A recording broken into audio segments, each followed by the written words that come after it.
Welcome, welcome one and all to my first vlog of the Moan Zone. I need to moan, and up until today, I always moan to my daughter's ear, or my son's ear, or my other son's ear, or to whoever's ear is close enough to be moaned to. Now, I do believe that there is a valid physiological, spiritual, emotional, call it what you will, need to actually unburden oneself of the day's difficulties and the day's trials and tribulations that have come across one. But the people that I pick to moan to, sometimes they're just weary of it because my days are incredibly busy. I'm not, and sometimes I have interactions. Mostly my moaning actually mostly revolves around what people do that is beyond my control. So I must be quite a controlling kind of person.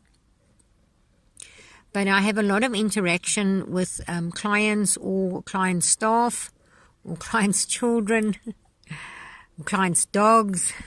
I have a lot of, or clients' parents, a lot of interaction. And sometimes things happen and I've got nowhere to let it go to. And so I've created Moan Zone, which is a video vlog with no picture in it tonight because I'm sitting in the vehicle. I came home. As I came home, I've actually got a headache tonight, and I never, very, very seldom get headaches. That's a story for another time. So I got a headache. I need to get out and prepare the dog's supper. Gracious me, I'm going to yawn, excuse that. And I need to also get out and complete my sprouting chores. Now, my sprouting chores only start at 8. I'm sure it must be close to 8. My sprouting chores start at 8 at night, and I finish by 9:30. Then I come and eat my supper and go to sleep. So my moan is I'm tired.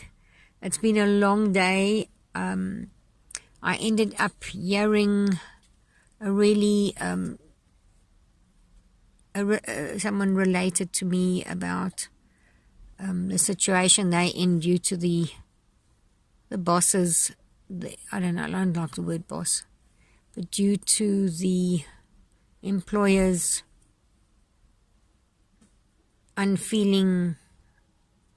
judged unfeeling reactions. I know the employer and then I know the employees. So I'm like, wow, this is in the middle. So I'm moaning about the people in a bit more power, in the position of power, doing things that they think are just okay, but actually if they put themselves into the position of the one under the power and thought how they would react. And I'm not just talking about this employer-employee thing. I'm talking about the municipality and cutting water off. I'm talking about that kind of thing. There's power and dispower. It's like somebody said to me, "You're so busy." So I said, "Yeah, I wanted to use the word overwhelmed by my busyness." And then I said, "No, I don't want to put that onto my life. I would rather just use the word whelmed." But then I don't think there is a word called whelmed. But that's what I feel. I feel whelmed. I'm coping, and I'm fully embracive of it. But it's just there is some pressure. Now, somebody said to me, if you're out of your comfort zone and things are changing, then quite possibly there's a new vision being born or a new path. Gracious, there's another yawn. So my moan, I'm meant to be moan zoning, not just talking. My moaning is about the fact that people on the outside, on the sidelines, that seem to be perfect in their own minds. You can hear it in the conversation and that. That's maybe not the right thing to have said. But when judgments come, and then you find out later that a judgment was made about something that I'm going to talk about my body work. So I get people would stand on the outskirts and watch me body working, and it doesn't look like I'm doing anything because they're just looking at my back. My full attention is on the horse. The horse is zoned out. The eyes are half masked. The head is dropped below a certain point. There's that button on the neck where they drop past that button. That button sets off. You can relax and rest. And they've dropped to that point, and I've got the endocrine system kicking off and hormones coursing through the body, and I have got healing happening. I've got muscles resetting. I have got the fascia relaxing. I've got nerves tremoring, that's causing tremoring in the soft tissue and the muscles. I have got deep relax happening. I've got breathing happening. I have got gurgling in the gut. I've got a shifting of weight. I've got a dropping of hip. I have deep sighing. I have deep blinking. I have nostrils opening and breathing happening. And somebody's standing on the outside, and it looks like I'm doing nothing. And they make a judgment call, talk negative about this to other people, say, what's the point of it? It doesn't work and all of that. But the fact of the matter is, if they were riding that horse, and if they were riding the horse correctly as per my riding would go, and correctly as per, okay, I won't go that fast, because if they were riding correctly as per with respect unto the horse, and respect and understand of the horse and the body, and understanding that as much as we get sore from too much gym, or we get shin splints from too much riding on a hard surface, and how painful those are, and that we need to go to the dentist if we've got toothache, and if we get sinus, we get headaches, understanding that the horse is not very far from us. You read these articles that the horse musculature is very similar to the human, except the human's upright and the horse is on all fours. There we go. That's my moan. And the assumption is made that what I'm doing does not help.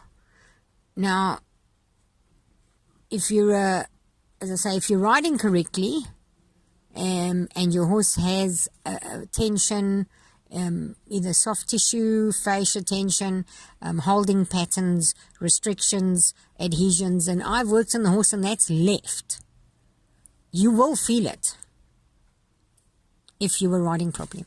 So to those of you who say they can't feel anything, well, how about you get a lesson with me, 1 or 2 lessons. My little student who's really, really beginner, she's only just rising trot, the horse chucked her haunches in out of rebellion at me because I was on the ground. It's a new horse that she's riding, and chucked haunches in at me. Now, just listen to what I've said. The horse did haunches in. Now, what do we do in dressage? When you get to elementary medium, you start doing haunches in. This horse, and it's a beginner rider doing haunches in. So I said to my student, did you feel that? She said, yes, I did. The body moved. So I said, and what did it feel like? So, and she started explaining how her body reacted to the horse chucking haunches in. And I said to her, the horse did a haunches in for you. He did it out of rebellion to me, but his body did a haunches in. Now my little student, who's a teenager, has now experienced haunches in, because that's how I teach.